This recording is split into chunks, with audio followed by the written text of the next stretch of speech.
Hello everyone and welcome to episode 66 of Third and Wrong. I'm your co-host Steve Bolin and I'm joined as always by Ozzy and Zach. Before we get started, we on behalf of Third and Wrong wanted to acknowledge our absence last week. We felt it was important to take a step back and bring attention to some of the social injustices that have been taking place and the conversations that have been surrounding everything that's been going on lately. And these aren't easy conversations to have around racism, inequality, and social justice, but they're necessary.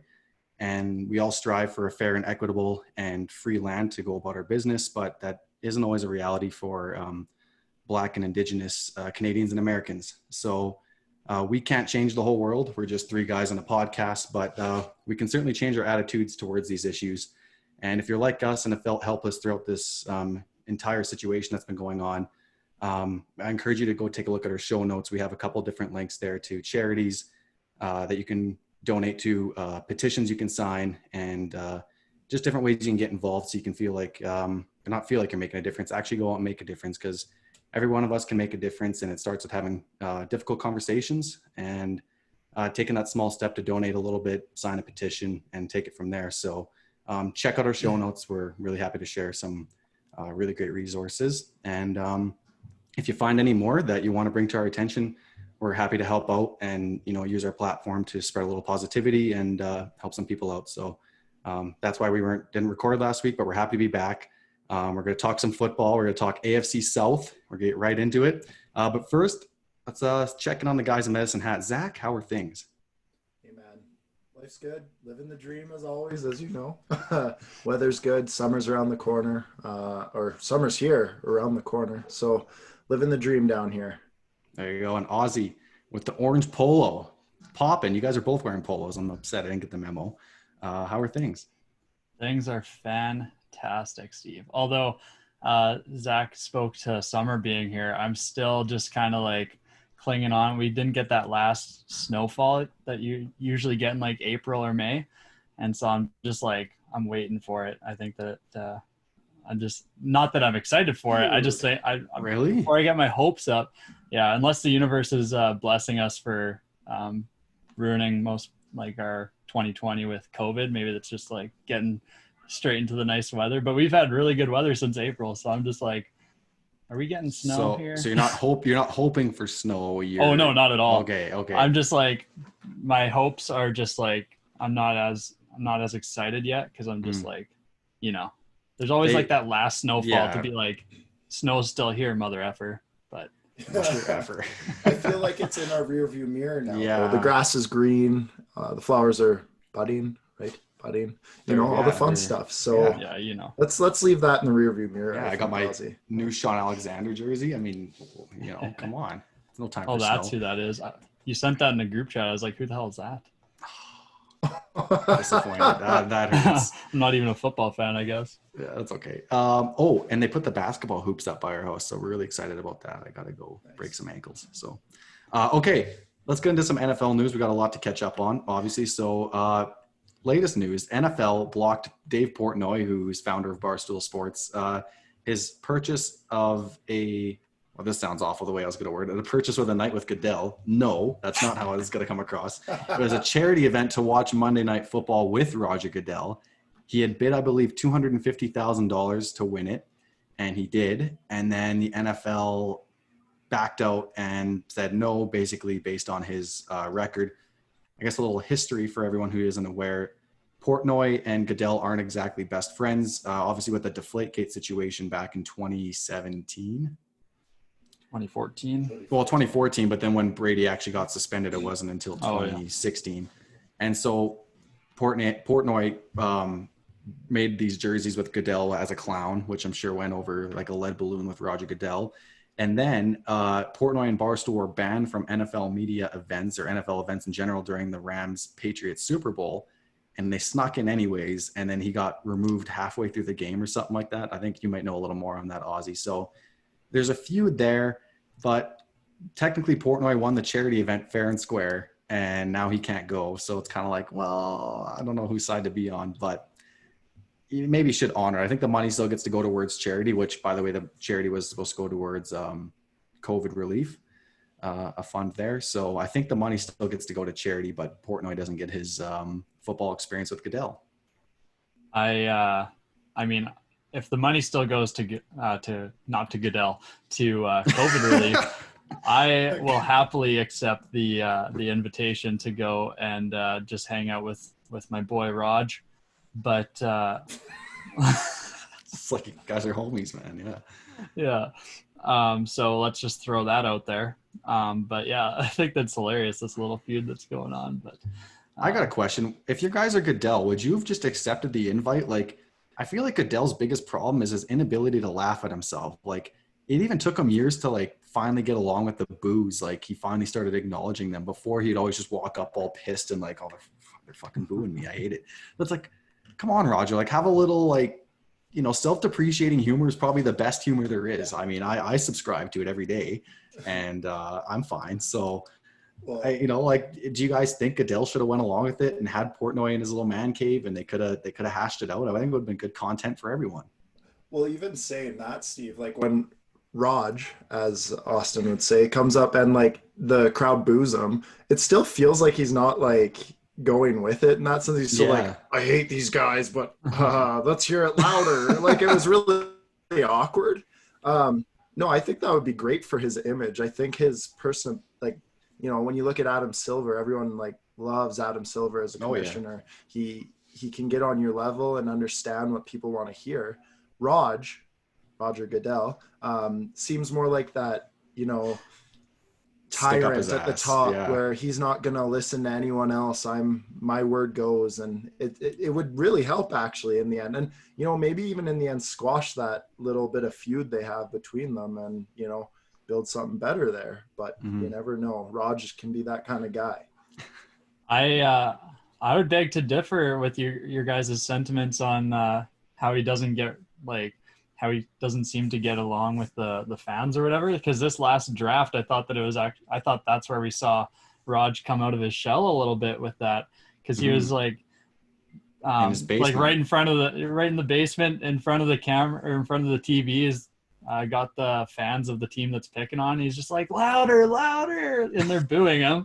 It's like, that seemed a bit manufactured, though. The way he turned to the TV and he's like, yeah, it was. Oh, yeah. I just thought it was kind of funny, but yeah, I don't know if it was genuine, but I see what you're saying. He's trying, but I mean, it's 10 years overdue to have any kind of self-awareness to like, I'm the commissioner. People don't like me, but like, it'd be like, all right, you don't like me, and just kind of go with it. But he's always just like genuinely hurt that people don't like him.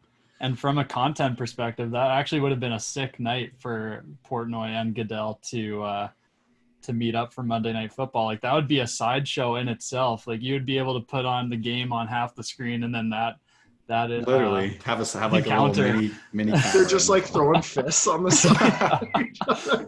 Honestly, just reviewing pizzas together, and then by the end of the game, they're best buds. Yeah, that'd be great. What could have been? Yeah. Okay, another hot take. Tristan sent us in. Doc Rivers, head coach for the Los Angeles Clippers of the NBA, said last month, which we must have all missed it because he just finding out. Anyways, he said that LeBron James could have been the NFL GOAT, greatest of all time. So I got two questions for you guys. A, what position would LeBron be the GOAT at? And B, could he have actually been the NFL GOAT? We'll go to Zach first. And, I'm a LeBron lover. And on that note, no, I don't think he would be the GOAT. There's a few criteria that would need to happen to be the GOAT, and it would have had to been the perfect scenario for everything. Now I could see him, because most of the time everyone says he would play tight end, or Steve, you alluded to defensive end prior because of his build and stuff. I could definitely see him being arguably the best tight end ever to play the game. He has the perfect build, more athleticism than any single tight end we've seen in the NFL. He's terrifying as an athlete. He can jump high, can run fast, and catch that ball. You see him when he was down in with the Dallas Cowboys there and had the football there, and he was tossing it around. Be a scary man in the NFL. Austin's shaking his head down there, though. I want to hear what he has to say. Yeah, let's go to you, Ozzy. Yeah, I think that's disgraceful to NFL players and the true GOAT, Tom Brady. Oh, there it is. But not even about that. Well, never. But I think that it is ridiculous to say that. Like Doc Rivers, it's not like that he's a freaking nobody who's just trying to get attention. Like, why did he need to say something so asinine? I just think that it's ridiculous. Yes, LeBron is built like a freaking, what's the expression? Brick shithouse? Shithouse. Yeah, is that? Yeah. That might be an accurate analogy for him, but no, I don't think that he would be the greatest tight end ever, Zach. I'm sorry. Like, we don't know how this man could catch a football from coming from Tom Brady or Peyton Manning or whoever. So I don't know. Maybe he's got brick hands to go with that brick shithouse. So. Do you have him as a tight end then, Ozzy, or would you have him playing another position? Well, I don't know. Can the man catch? But as far as his build, yeah, like your tight end would be the one that everybody compares to, because you got, I think, Tony Gonzalez used to play basketball. Mm-hmm. Antonio Gates. Yeah. So Jimmy you got Graham, those guys who did really well that played basketball. They got that basketball background, but that doesn't mean everybody that plays basketball is going to be a great tight end. There's a number of people who haven't panned out who have been basketball players. But I'm not saying that LeBron wouldn't. Yes, Zach, I see you down there. But that or defensive end would be good, because then you've got that build, you've got that length.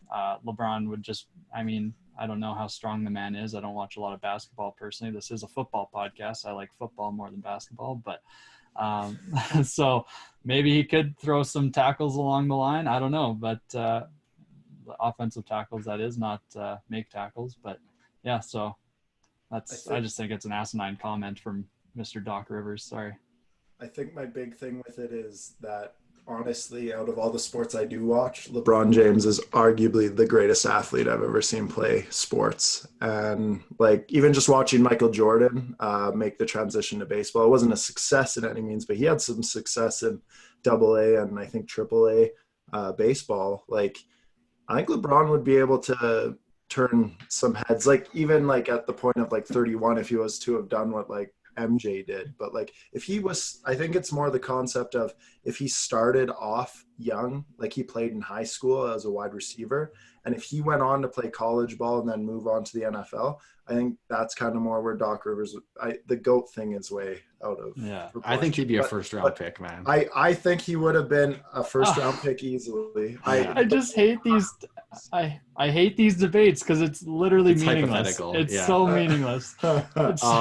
But they're fun. After watching The Last Dance, just finishing it last week, it's not. MJ's the GOAT, Zach. So I'm sorry, but save it for B2B, fellas. One other position I put LeBron at would be outside linebacker in a 3-4, and just have him rush the passer every play. Yeah, you can have him drop into coverage too, actually. So I think he's athletic enough.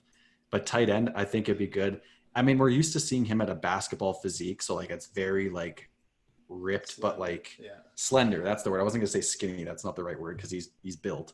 But if you put him on a football diet and let him hit 300 pounds of like his workout regimen, man, and you put him at defensive end, like, what are you working with there? Like, you see Derrick Henry and the physical specimen he is at running back. You put LeBron on the Derrick Henry diet and put him at defensive end. Come on. To Ozzy, he wouldn't do much though. Practice squad. Just a stupid ass debate. That's all it is. It's fun. It is fun. Yeah, we're having fun. There's no sports on right now. NBA is coming back July 31st, and so is B2B coming back sometime this week. So yeah.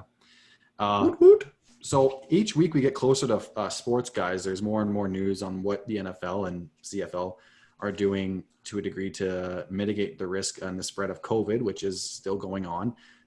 So they released some new rules for players to return to football in their facilities as the different states and provinces start opening up their economies.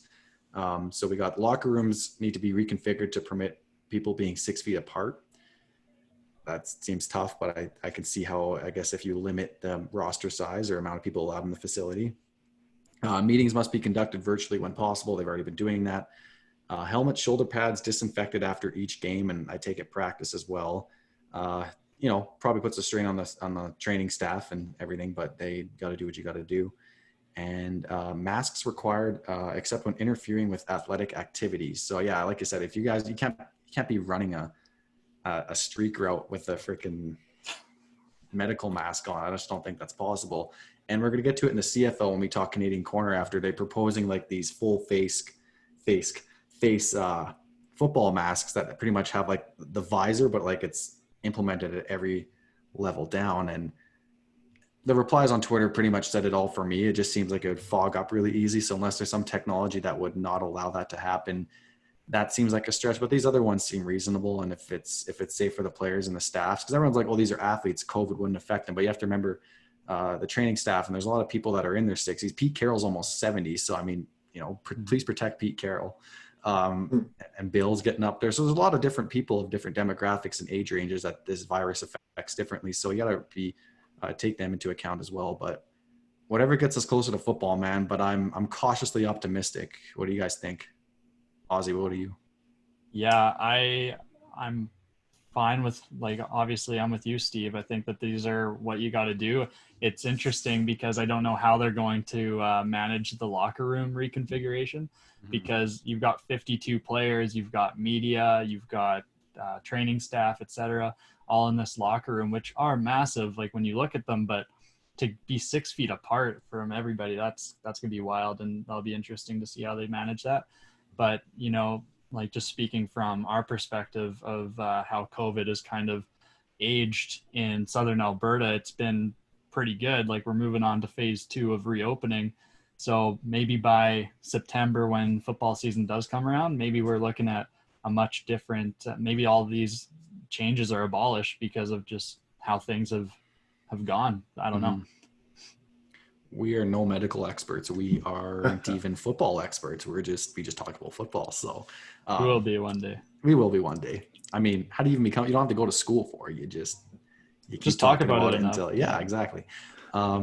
Just gave away the secret to the industry, guys. Okay, do you guys want to jump into the AFC South review, fellas? Yeah, Zach, we don't care what you say about the. Oh, sorry. I didn't have much else to add. Yeah, it was good. So that host. Happy you kind of didn't ask me, actually put me on the spot. Yeah, that was great. Yeah. Zach goes conspiracy theory. He's like, does COVID even exist? I'm like,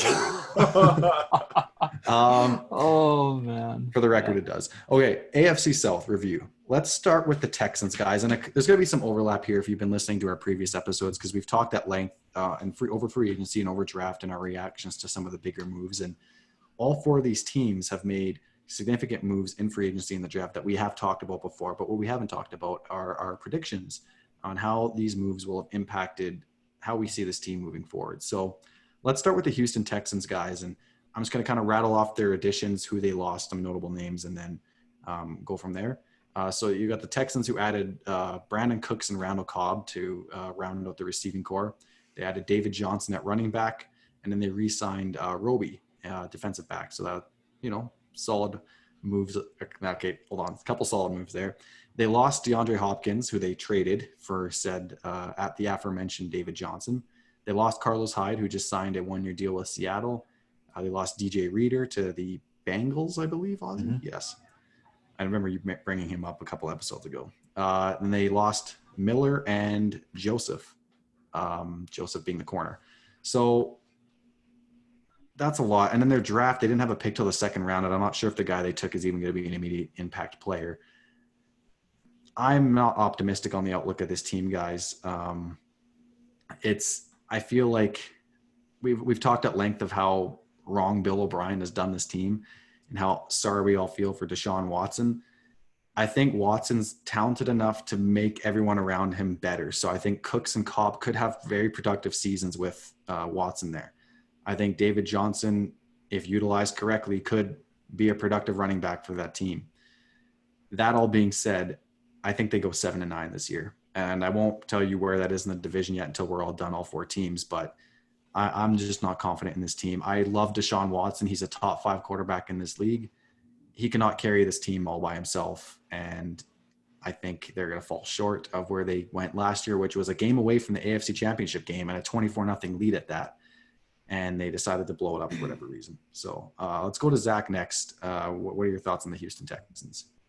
Yeah, thanks, Steve. I was going to jump into a lot of the offseason moves they made, which I thought were just crazy, and how much they lost too, but you did that for me. I have a few other things actually to add, though. the only thing I really like about this team is Watson right now, and I totally agree with you. He's going to make this team better than they actually are, as their stars on defense are aging. Their offense is now building around guys who have been injury prone.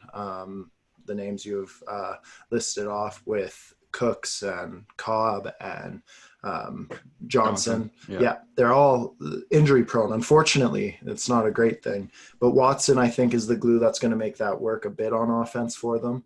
But here's another thing. I think we have to put some kind of, thought into how that Hopkins trade has affected the culture of the team too. A lot of the players there were really sad to see him go, and you can feel them making those things like, talking, he's gone now. He's a great player, great friend, but we got to move on. And I'm like, there's a little bit of turmoil there. And I can feel that there's probably going to be some of that turmoil between the players and Bill O'Brien as well, that, will carry on into the season. And not only that, you guys know I love bringing up these stats. They have the 8th hardest schedule in the NFL. So that being said, I also actually have them at 7-9, Steve and Ozzy. Damn. And Steve, what did you have them at? 7-9. Oh, okay. Nice. I think that Bill O'Brien just has the weirdest way of maintaining what was already a playoff contending roster by blowing up and trying to do like some form of rebuild or like a transition of some sort into a more run heavy offense. It just baffles me. But so you guys have already talked about that. We've talked about the D-Hop trade at length. But I'm with you guys. Like Deshaun Watson is going to be good enough to carry this team. And just because those guys do have an injury history, Brandon Cooks, Will Fuller, David Johnson, doesn't necessarily mean that they're going to be injured this year, right? So I didn't want to give a prediction based around that, and not to say that you guys did, but just I wanted to assume that these guys will have close to full seasons if they don't have full seasons. And so with that being said, Deshaun Watson is going to be able to carry this team. I think that their offensive line, they've got a lot of the right pieces to protect Watson, and that's what he needs. He's taken a bruising over the last couple of years. And now hopefully with a decent running game, we've got some potential here. So I don't see them going below 500. I have them going 9-7, and it's mainly a result of, like I said, I hope that the receivers that they have, like the Brandon Cooks and Will Fullers, they stay healthy and give Deshaun Watson some weapons. Honestly, if they do stay healthy, I could see them going 10-6, 11-5 perhaps. But that defense, Zach mentioned it, they're aging, so it really depends on how they mesh. But Bradley Roby and Vernon Adams Jr. Sorry, Vernon. Let's go. Wrong guy. Vernon Hargreaves, their other corner. They got those two guys locking it down. Who are former first-round picks, but they just haven't really panned out with their former teams. So if they can secure the back end, who knows? Like that secondary might be good, but I'm putting a lot of faith in Deshaun Watson and those weapons around him. And I do think the division will be tough, but 9-7 I think is nice and respectable for this team that just made it to just about made a run in the playoffs. That's fair. So to recap, we got 7-9 Zach, 7-9 me, and 9-7 Ozzy with a ceiling of 11-5. We'll see how the rest of the division turns out. Guys, let's move on to the Titans. Now, I know we've talked about teams that could potentially miss the playoffs. That was quite a few episodes ago. I feel like there's still snow on the ground when we were talking about that when we had teams who made the playoffs last year that could potentially miss this year. I'm not sure which one of us said the Titans, but someone might have. But things changed. They had a good draft. We'll get to that. So their additions, the Titans, they added Vic Beasley Jr. to secure the pass rush. And then they tagged Derrick Henry, and then they re-signed Ryan Tannehill. They traded Casey to the Broncos for a 7th-round pick, which was kind of questionable. And then late in the first round, they fortified their O-line by drafting Isaiah Wilson. And then in the second round, they took Fulton at cornerback to add to their secondary. So not a lot of splashy moves there, but they're running it back with a little added depth, or if you want to consider him a routine starter, to their pass rush and Vic Beasley. This team is in very dangerous waters of falling short of expectations. They captured lightning in the bottle last year, and we've talked at length that they're going to have a target on their back this year. And how is that going to look? And how are defensive coordinators going to scheme for Derrick Henry? And do we know more about Ryan Tannehill now than we did before? And there's a lot to be unpacked there, and we won't know until the games are played. But I think it's important to know, like Zach mentioned, culture. I think they have belief in that locker room that they can be a contender year in and year out now. And they beat some good teams on the way to meeting Kansas City in the AFC Championship game. I don't think this team's going to turn around and all of a sudden be a bye week in the playoffs kind of team. I guess only one could get it, and they're certainly not going to be a 1 seed. But I'd be shocked if they got any kind of home playoff game. I think they go 9-7 again, and they finish in that 6 or 7 seed. Let's go back to Ozzy right away on this one. Cut you off guard. Yeah, no, I'm with you, Steve. This team, they didn't do a lot that would spark excitement for people who are maybe just like amateur fans or anything like that. Just kind of watching or not too in tune with the game, but they did enough to just kind of replenish their roster. You lost Jack Conklin to the Browns. You go ahead and draft a guy from Georgia who is a team that also runs the ball quite a bit. And now you get somebody who can replicate, who would fit perfectly in that Titans system. So Isaiah Wilson will be a really good replacement there. And then you mentioned it, Steve. They had some games where they beat really good teams. They beat the Zach Zubrecki's beloved Baltimore Ravens in the divisional round. And so they've got to feel confident that they can go on another run again. And with Derrick Henry back on another year, I think that I don't know what their plan is there, but you got to think that that he's got to be part of the long-term plans, I would imagine, just based on how they ran their offense last year, but who knows? So I think that this team is going to do good things, and I think that they're going to do so good, in fact, that I have them going 10-6. Ooh, in the AFC South. So repeat of last year. I thought they went 9-7 last year. Did they? They went 9-7 last year. Oh, hey, that's okay. savage. They're improving by a game, then. Yeah. So there you go. Zach, your thoughts on the Titans? You guys really spread me thin here. You guys took all my points I was going to make. But on a serious note, I really like Vrabel and the way he coaches, that toughness that he brings forward. And you really see that. Like when they whooped the Browns' butts last year in that first week game, and just the way Walker came out and how he talks, how the team, is built tough and all that. I like the culture and the continuity there that they have with Vrabel. And it just seemed to fit with Tannehill there.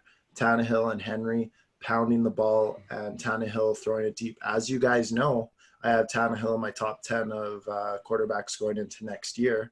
So I do have a belief in this team. I don't think, and I totally agree with what Steve said on the fact that I don't think they're going to come in and just rule the roost like the Ravens did last year, going 14-2. But I really do think that they're going to be a competitive team week in, week out. That's just the brand of football they play, and they're always going to be in the games with that tough defense, great run game, and that deep ball accuracy from Tannehill. It's one of those, what is the word I'm thinking of? It's a solution. Oh, man, no. I'm not going to go there because I can't think of the word. It's the equation for success in football. That is exactly what I was There you go. for. Nice. Having those three things makes you a tough, competitive football team. And as we saw last year, it attacked the best team in the league and beat them. So I do think there's going to be success with Tennessee next year. And that is 9-7. I have them as well. Steve. That would be for the 5th year straight, I think, or 4th year straight, God. 9-7. Hey, consistency is key. Yeah. And some years it hasn't worked out too well for them, but with that extra playoff spot, they could maybe go on another run. Yeah. Guys, next team I want to discuss is the Jacksonville Jaguars. And where do you start? Yannick Ngakoue we don't know what's going on with him. He's still on the team, and he's very outspoken against ownership and management, but he is yet to be traded. I'm not sure if there's much trade value there now with, the back and forth he got into on Twitter before the draft with Khan's son, the owner's son. So we'll see what happens there. They traded Nick Foles, which was a good move, cleared up some cap space, I believe, unless they're eating some of that contract. They moved on, which was the right thing to do. One thing I wish they would have done, though, was added a legitimate quarterback, like, say, maybe Cam Newton sitting on the market right there, free for the picking, but it seems like they're trusting Gardner Minshew with the keys. They added Joe Schobert. I just want to say Sherbert. That's ice cream. Schobert. Yeah. Schobert. They paid him very handsomely, which some are saying maybe they've overpaid for him. And they also added defensive tackle Al Woods, who's a kind of just a routine run-stopping defensive tackle. And in the draft, we saw them go C.J. Henderson at corner and then Chase on at defensive end to kind of add to that pass rush. They took Josh Allen last year. So they got some young pieces there on the defense that they could do some things with. I just wish they hadn't traded and everything else away that they had from that 2017 team. This team seems kind of lost in the abyss, and I maybe can understand why they wouldn't sign Cam Newton, because that roster is pretty depleted offensively, that it would be really just the Cam Newton show, in my opinion, and maybe that would drag them to a worse draft position than what they want if they're in this thing for the long haul, which is weird to think about again because they were just in the AFC Championship 3 years ago. But I have this team going 3-13, guys. I have no faith. I like Gardner Minshew. I was here for Minshew Mania. He's a cool face and he's exciting, but I'm not sure. There has to be competition there for that starting spot. And it just seems to me like they're just giving him the keys. And, you know, a guy like Cam Newton's just sitting there for the picking and they're not moving in on that. Even if you don't want him, I think there's other options out there that you could at least provide competition for him. And they just haven't done that. And so I think that's a mistake personally. Let's go back to Zach, flipping back and forth here. What are your thoughts on the Jaguars? Do you have any hope for the future on them? Here's my thing. I actually do have hope for the future, not the near future. Okay. There we go. Now, this season coming up, I'm going to start off right with my record that I have. I have them at 3-13 as well. I think you said that too, Steve. I have them at 3-13. As you said, I love their draft, the hits they made in the draft with Josh Allen there already. I think they're going younger on the defense. If Ngakwe is on his way out there, hopefully they can get some return for him there. Offensively, I actually have a little bit more hope than it sounded like you do, Steve. I like Chark. I like D.D. Westbrook as wide receivers. I think they're developing into some good options for Gardner Minshew on the outside. They have Linder and, did I say that right? Linder and Juwan Taylor on the offensive line, blocking for Fournette there. I don't think they're actually, they're not going to blow you away on offense, but if they let Gardner Minshew take the reins, create chemistry with those guys, I think they could have some success there. Not success right now. I think this is something they need to build for the future. I think they need to get rid of Doug Marrone. He's brought a poisonous culture there recently, ever since the 2017 Eastern Conference final. Oh my goodness. AFC final game there. And it feels like they need a change. If they're going full rebuild, it just felt like it was one piece that was missing. Why didn't they go full rebuild, get the head coach they were choosing, but they kept with the guy who, has been making the poisonous atmosphere almost. It's just a weird fit there, but I think by the end of the year, we're going to see him move on, and we're going to see then these younger talented players rally behind a new coach, and then down the road, it'll work. I can see the rebuild starting to occur. I can see the circle coming full. It just is going to take some time. First, we got to get that head coaching change right. So main reason. Yeah. Eric Bieniemy, I think I'm saying that right. The Kansas City Chiefs off Bieniemy. Yeah. Right for the picking there. People are baffled that he didn't even get interviewed, I don't think. I would take him 10 times out of 10 over Doug Marrone. I mean, I think last year was the time to move on, and they didn't. So they better hope he's not a hot commodity come the end of this coming season. And he very well will be if the Chiefs, again, lead the league in offense, which, I mean, why wouldn't they? So, Ozzy, your thoughts on the Chiefs, or not the Chiefs, Jaguars?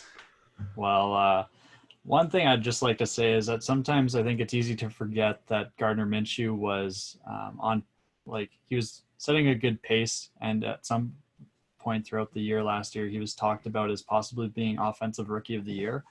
And so that kind of gets swept under the rug because while he was on the middle of that run, they decide to go back to Nick Foles really quick and then switch back to Gardner Minshew, which was just, again, it speaks to Doug Marone's coaching and just how much of a mess it was last year. So I do like the potential with Gardner Minshew, but the problem for me is that there's too much riding on the offense in terms of the players' development.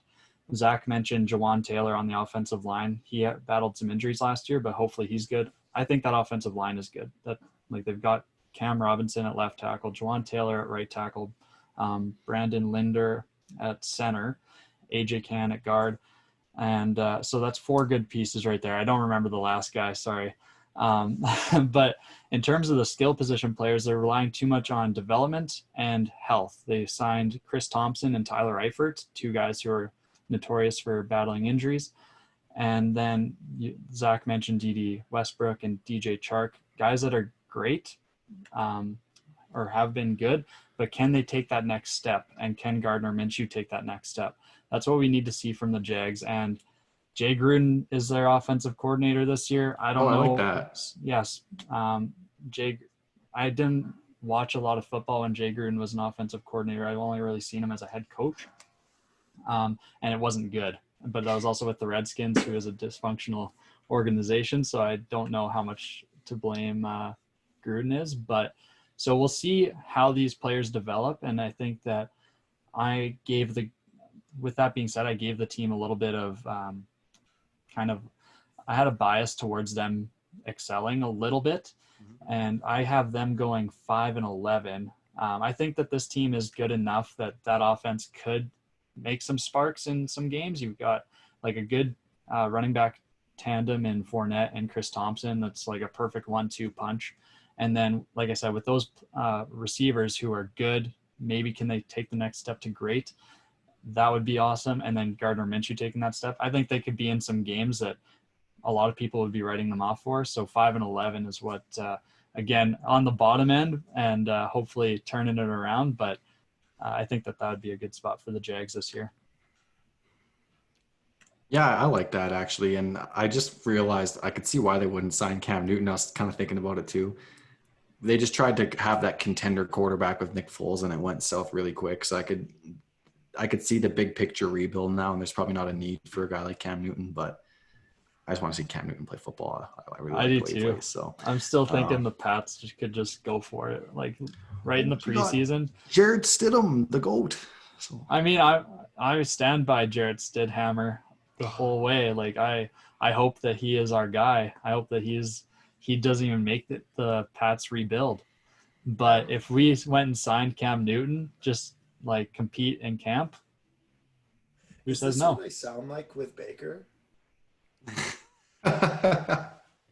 Is it? At least, well, mine's a little bit of blind optimism, but you've at least seen Baker break the rookie touchdown record. I'm gonna be behind my quarterback the whole way, and it might be a little bit of blind. But all I've ever known is Tom Brady, so I'm just like, okay, let's hope for the best. Yeah, that's all right. He doesn't even start. Hoyer wins the starting job. Then what?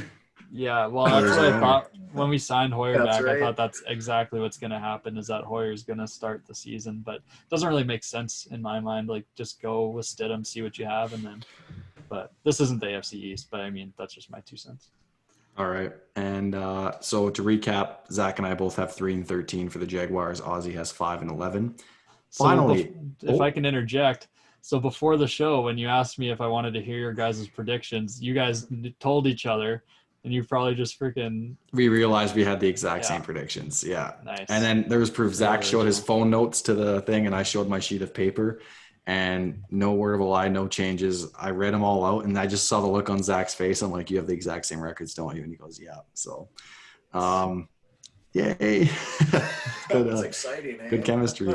Missed the invite to have the same predictions. Yeah, actually, Zach and I conspired to make this as least entertaining as possible. I think we did invite you, Ozzy. We asked before. Yeah, I said we want to hear your predictions. Yeah, right before I clicked record. I could have been a coward and changed it up, but you know. I like the tone of your voice. Okay, finally, we have the Colts of Indianapolis, which I believe anyone calls them that. The Indianapolis Colts. They have added DeForest Buckner, very, very strong defensive lineman from the San Francisco 49ers. They traded the 13th overall pick and then signed him to a big extension. So really big centerpiece for that defense. And then they signed a gunslinger by the name of Phillip Rivers to a 1-year, $25 million contract, and had a down year last year, but gets to team up with Reich and new system, T.Y. Hilton. See how that goes. I'm interested in your guys' thoughts on that. They lost Jabal Sheard, Eric Ebron, and Devin Funchess. So a couple of weapons have left the door. But they picked one of my favorite receivers in the draft. And if those of you remember our Instagram post, Michael Pittman Jr., I believe was the number 6 receiver or 7 receiver on my board. And I just love this dude, like 6'5" or 6'6", big body, red zone threat, just exactly what they needed, especially losing a tight end target like Ebron. Can just get in there and instantly become a touchdown magnet, and take a little bit of the pressure off T.Y. Hilton, who's probably been getting double covered for the majority of his career now, based on the other secondary weapons they've had. So I'm really excited to see this guy do some work. And I think if him and Philip can find chemistry fast, watch out. I think they're on pace to do some good things. I have the Colts going 10-6 and winning the division title. Probably good enough for the 3 or 4 seed.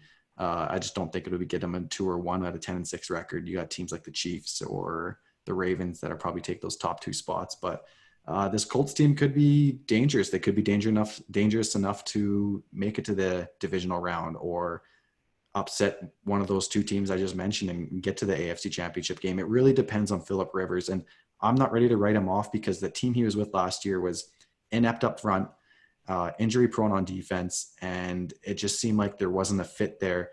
Anthony Lynn has been wanting to transition to a mobile quarterback for a couple of years now, and we've seen that with them giving Tyrod Taylor the starting job, drafting Justin Herbert. So a couple of different things at play there. But I think Rivers it's not like they signed to a 5-year deal at 38 years old. It's a 1-year, $25 million. Go roll the dice, see what you got. You still have Brissett backing up. I'm really confident in this team, and I think they're in for a solid 10-6 record. They're not going to Ravens it and go 14-2, but I'm confident in this team. Let's go back to Ozzy. How are you feeling about the Colts?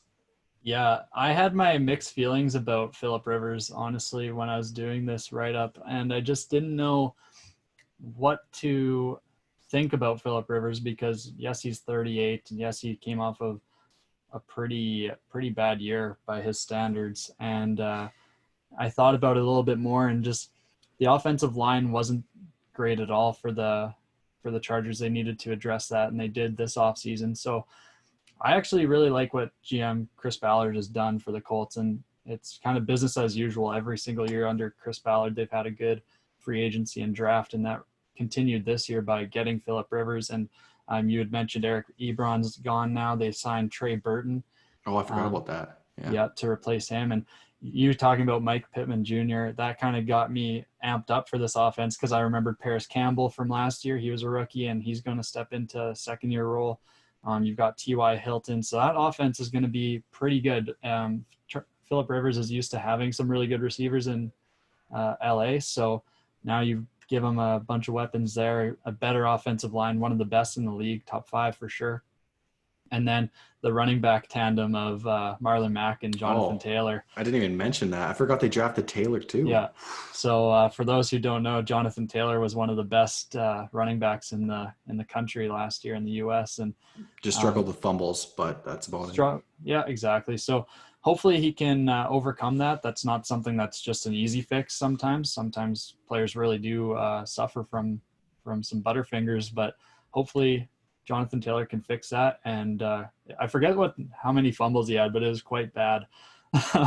But anyways, so that's the offense. But I wanted to talk a little bit about the defense real quick. And you had mentioned DeForest Buckner, Steve. Xavier Rhodes was signed by the Colts as well, a corner who flashed pretty good seasons with the Minnesota Vikings and just kind of fell out of favor there in Mike Zimmer's defense.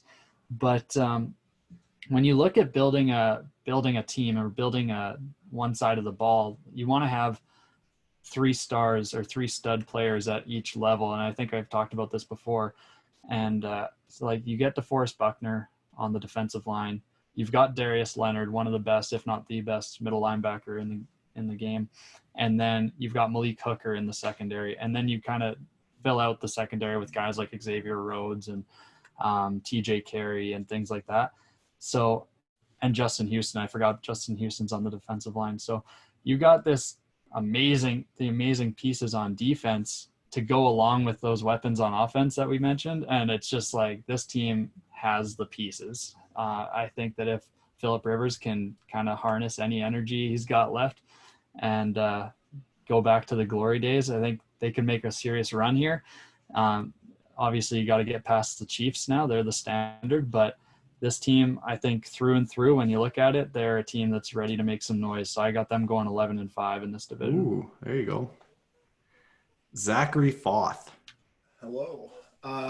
We know what record you're giving him, but what are your thoughts on that? Yeah. So in the house that Peyton built. Anyways, no, sorry. You guys know I'll get my my boy in there. No. Anyways. So I teetered on this one big time. I fought over this, but in the end, looking at it from last year's perspective, what were some of the things that really, held the Colts back? Injuries to their wide receivers. I saw a list of 6 wide receivers. I can't name them all last year, but they had extraordinary problems at wide receiver depth last year and injuries. And Jacoby Brissett being a conservative quarterback, which isn't horrible. Protecting the ball is important. But they went out, they addressed in the draft. I don't need to really jump into it. Pittman's coming in. They addressed the QB with Phillip Rivers, who is much more of a gunslinger than Jacoby Brissett behind. And I would even go as far as to say one of the top 2 O-lines in football. Absolutely amazing. They got Trey Burton, as you said, Ozzy. They attacked the running backs. They got more depth at wide receiver. And honestly, it feels like a good balance between T.Y. Hilton and Michael Pittman on the other side. It just feels like the perfect opportunity for Phillip Rivers to jump in somewhere and go, wreck the league again with his numbers. He's always up there with the numbers. Even last year, he was top 5 in passing yards, maybe even higher than that. I know passing yards isn't the best stat but you know what I'm saying. Yeah. He also almost led the league with interceptions, but he had horrible protection. I just think that he has the perfect situation. He realizes it's coming to the end of his career. He's got to make one more attempt here, and I think it's the perfect system around him. Looking on the defensive side, I don't need to say much more than what Ozzy said. I was really excited about who they brought in. TJ Carey is actually an ex-Brown, and he played well when he was called upon. Jabal Sheard is an ex-Brown. I got to watch him. He was our best rusher for a few years on his rookie contract. DeForest Buckner, what can't you say about the guy? I thought the 49ers got rid of one of the best defensive linemen on their team by getting rid of him. They did get good value back. We don't need to jump into that. But I think he's a great fit for the Colts. That being said, with all these things adding up, I feel like they addressed what didn't go well for them last year, which will then propel them forward this year and what they were looking for. Now I'm saying a wild guess what my record's going to be. 10-6, winning the division. So that's my understanding of it. Awesome. Well, that's our AFC South guys. And to recap, I have the Colts finishing first and winning the division as a 3 or 4 seed, going 10-6. In second place, the Tennessee Titans go 9-7 and clinch that 6 or 7 seed and sneak into the playoffs, see if they can rework that magic. The Texans, go 7-9 and just miss. That team's going to be kind of stuck in that purgatory. I feel like it's almost going to be like the mid 2010s Packers with Rodgers just dragging them to close to the playoffs, but not quite getting there just because that rest of that roster isn't talented enough. And then the Jaguars, as we mentioned, entering that full rebuild cycle, hopefully firing Doug Marrone at the end of the year, going 3-13. Ozzy, care to recap yours top to bottom?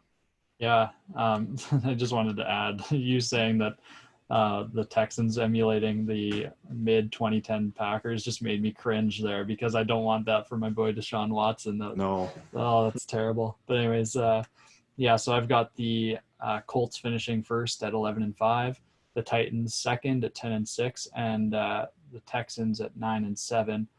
I'm not sure how I feel about it being so tight like that, but that division usually is Texans as a tight. playoff team, a 7 seed perhaps, or missing out? Yeah, definitely a playoff team. The Okay. Texans would be, in my opinion. And then the Jags finishing up at 5-11, getting a couple, showing some promise in a couple of games, and falling short ultimately. Zach, I know you have the same records as me, but do you see the Titans perhaps missing the playoffs at 9-7? I know many are predicting the Chargers or even the Broncos to be pushing for playoff spots this year. I think they're going to be right in that fold of getting to that 7th seed. Me picking that 9-7 right now, that's a team I could also see go 10-6, 11-5, but I don't want to be a coward and go off my prediction for it. But no, I see them fighting for that, at least that 7th seed. I think that team's so tough that they're one of the well-coached teams by Vrabel that's going to keep them competitive all the way to the end. And that's one team you, as the Ravens saw, you don't want to play them in the playoffs when it comes down to it, because they play that great brand of football. So no, to answer your question, Steve, I do see them fighting for that 7th seed. Sorry, I was muted. The downstairs tenant, I said awesome, is playing music quite loud, and so I hope my mic's not picking that up. Some good tunes, though. I don't mind it. Okay, so it's time for Canadian Corner. Aussie. There we go. The gestures is enough. For those listening on their iPhones or driving to work, he's making a bird flying gesture. Anyways, on some sad news, guys. Zach and I, we were lucky enough to interview Ryan Shahan a couple months ago, and he was pretty fired up for the coming U Sports season for the Guelph Griffins. We interviewed Connor McGough last month, and he spoke at length about the importance of Canadian football and growing at the grassroots level and university ball. Well, due to COVID, they have effectively canceled their seasons. I believe Quebec hasn't, but the Ontario Conference and the Canada West Conference, so that's pretty much everything from Saskatchewan West or even Manitoba West, they won't be playing games this year. Now, there's rumors that there could be kind of exhibition games played between like Calgary and Edmonton, kind of more closer vicinity games, but we won't know until September. But the year we were finally all going to kind of get into Canadian university football, the rug kind of gets pulled out from under us. But obviously, it's probably the right thing to do to protect these players' health. And it sounds like there's provisions being taken that these fifth-year guys will still have eligibility or some options at their disposal even going into next year. So we'll see how that all plays out. Any thoughts on that, guys, or just sadness?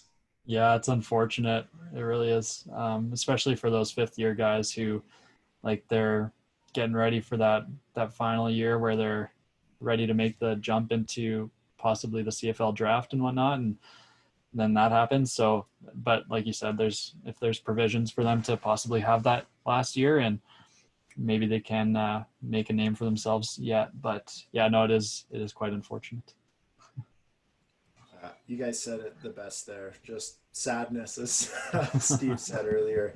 Well, we were getting to know a few guys who are in the youth sports ranks, and it's hard to see them be.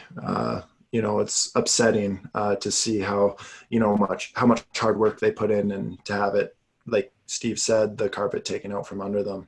But optimism looking forward. Hopefully they keep moving towards allowing these guys to have eligibility for the last year and such, and we can see them excel and take this time to learn their craft, hopefully even better. So, yeah. God, more negative news or sad news, but I'm happy for him. Chris Cuthbert is moving on from TSN. For those that don't know, maybe you haven't watched him too many in CFL games. He called the golden goal at the Canadian Olympics in 2010 that Sidney Crosby scored. And so you'll recognize his voice if you go listen to that call. Well, if you thought that was great, I mean, you should hear some of his CFL games he's called. He's called every Grey Cup, I believe, since TSN took over the rights in 2008. Just one of the best voices in sports, and the CFL was so fortunate to have him. He's moving on to Sportsnet to cover hockey, and he just had an interview with a CFL writer, I believe it was Chris O'Leary, and it's his dream to call a Stanley Cup. So I can't really fault him there. He's called the biggest game in Canadian sports or in Canadian football, and he gets to go call or hopefully get to call the Stanley Cup someday. And wishing him the best, but that sucks. Not too sure what the replacement plan is. Obviously, Rod Black is still on the roster there, and rumored Gordon Miller might be stepping up, as well as he's still got Glenn Suter. There's a guy that joined last year. His name was Dustin Nielsen, and he just had such excitement in his voice. I was like, I like this guy, and I think he's going to get some more time as well. So Chris Cuthbert, if you got a little free time, come on the pod. But if not, we'll miss you in the CFL. It was really great listening to games. I was excited when he had the Rider games because he knew it was just going to be a good game called. And go ahead. No, I was just saying, I was just talking out loud. I said, yeah. Yeah. Sports commentators are like, they're an underrated necessity, man. I could never just watch a game on mute or something. Like they change the way the game is presented and the feeling that's brought to you. And it really just takes for some bad calls to kind of ruin the full experience of the game. So I'm really hoping the TSN gets this right because it's big shoes to fill. I just wanted to add, Zach also wanted to add. Zach, do you care to go first? You give her. Okay. You're ready to go. Yeah, I just wanted to add because I think that, like you said, Steve, they're I think you just said they're underrated, if I heard that correctly. Mm-hmm. And I think that one thing I just wanted to talk, because it's Chris Cuthbert specifically, when I was younger, he was one of, like you said, his voice is very memorable. Yeah. And he was the first commentator who I remembered by name because as I was kind of getting into the CFL as a young gent, he was the guy who I always listened for in the CFL games. So he is, like, if you are now a fan of hockey, now you got to go tune in, and hopefully he's calling those Leafs games because that would just be freaking fantastic, and my favorite sports commentator in Canada over there. But we'll hit him up on Twitter and get him on the pod. Heck yeah.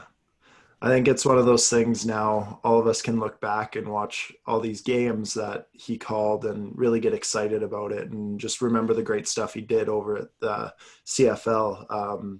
It's something where, a guy wants to follow his dream, go move on, but he left it, the right time. We always get to remember it for the fun times we had listening to him, and we can always look back at those and cherish them and now move on. And, we still get them a little bit for those who watch a lot of hockey. I don't watch a ton of hockey, but, I'll see him over there when I'm over at Ozzy's house watching the Leafs lose in the playoffs in the first or second round, as always. So, yeah, that's exciting for him, and we're going to cherish those memories. It's kind of cool, actually, when you think about it. Like, he's like 60 something and he's making a massive career change, and it's like he still has a dream to go call a Stanley Cup. It's just like not to get too deep, but like you can still chase your dreams well into your senior years. And that's no offense to Chris Cuthbert, but technically it's your senior years. I mean, if you went to a restaurant, had the menu, he'd get the seniors discount. He'd get in the bank first hour. Yeah, there you go. You get in the bank the first hour. So for those that are still out there chasing their dreams and you feel like it's lost, well, wait until you're 60 or 70 something, and it still might not be done yet. So keep pressing. Look at us. We're 3 months into COVID, and we just had about like a nice 5-minute segment on a commentator that we admire. Man. Well, thanks to Chris Cuthbert. We're killing it. Those guys have more influence than they think, man.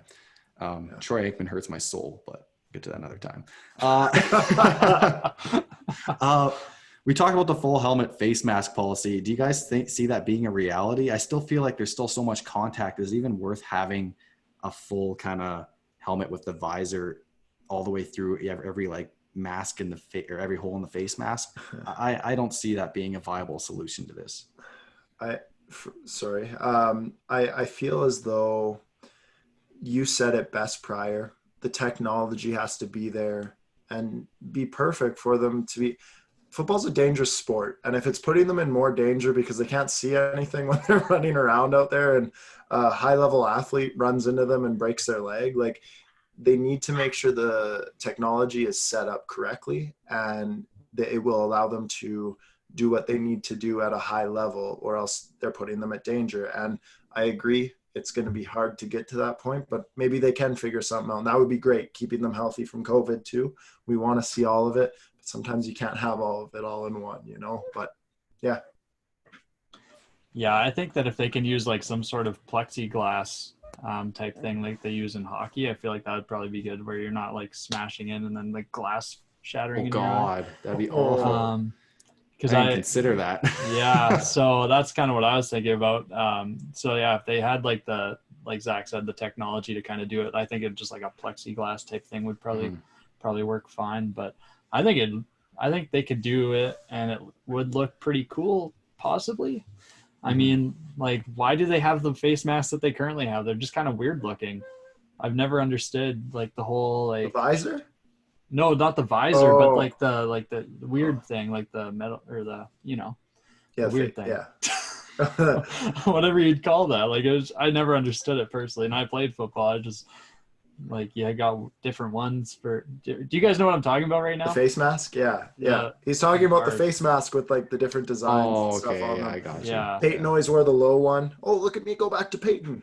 Yeah. That's the Peyton built. But yeah, no, I know what you're saying. Yeah. So I never understood those, but yeah. So I mean, this could be a cool opportunity for some innovation. Maybe some entrepreneurs should get behind this. Those face masks are to protect their face, Ozzy. Well, no, I get that, but why did they look? Just kidding. Why did they look the way they do? Is what I was getting at. I'm just bugging you. It's okay, Ozzy. We're going to get Zach back right away with this next topic. The Argos somehow went over the cap last year, the $5.2 or $5.4 million cap in the CFL, and managed to muster up a 4-14 record for their efforts. So, and then they went and gutted the roster and spent a bunch more money, and got Matt Nichols on the roster and rebuilt that defense. So we'll see where that goes. But Zach, any thoughts on your team going over the salary cap and having 4 wins to show for it? I don't even know. I don't even know where to go with that, man. Mustering up the season we had and going over the salary cap, we had a few big names. We had SJ Green there. The one big name we had there, no, McLeod Thompson. I don't even know if he's considered a big name. It's crazy to think that with the roster we had last year that was over the salary cap. All I got to say is I'm going to stay positive. I'm going to think about the future and not the past on this one. I'm going to say if we go over it again, please make it count. Sad days at Zach's household. I want to know what McLeod Bethel Thompson money looks like, because I feel like that was just he's getting that Matt Nichols money maybe. Majority of it goes to beard oil. So. Yeah, that's what I was going to say. I heard they negotiated a beard contract in there as well that took up most of the salary cap. Yeah. He couldn't actually, it was in trust to his beard. He couldn't actually use that money. Yeah. It was sense. Yeah. So, all right, guys, you can find me on Twitter at SteveBolin22, and you can find me on Instagram at SteveBolin_. Again, like I said at the beginning of the episode, check our show notes for some ways to get involved in making a difference in the fight for social justice. And looking forward to seeing you guys next week. Zach, where can the fine folks find you? Hey, thanks, Steve. You could find me living the dream on Twitter at Zach Voth and on Instagram at ZachVoth_. Ozzy! Zach took a deep inhale. I thought he was going to say something more. He's like, all right. You can find me on Twitter and Instagram at AustinPaul_. That's Austin with a Y. That's a Y. Y. Not an I. Not an I. An I. Not an I. We'll see. And of course, check out all the agency accounts on Twitter, Instagram, and Facebook, and our YouTube channel. If you're not watching, you're listening, you can come watch us after and get a good look. And thanks for tuning in. It's good to be back. Happy to be here. I'm trying to find the stop recording button. Stalling for time. Godspeed. Oh, damn it. One more sec. So I got to press, yes, after I click stop recording. So now I'm going to say Godspeed.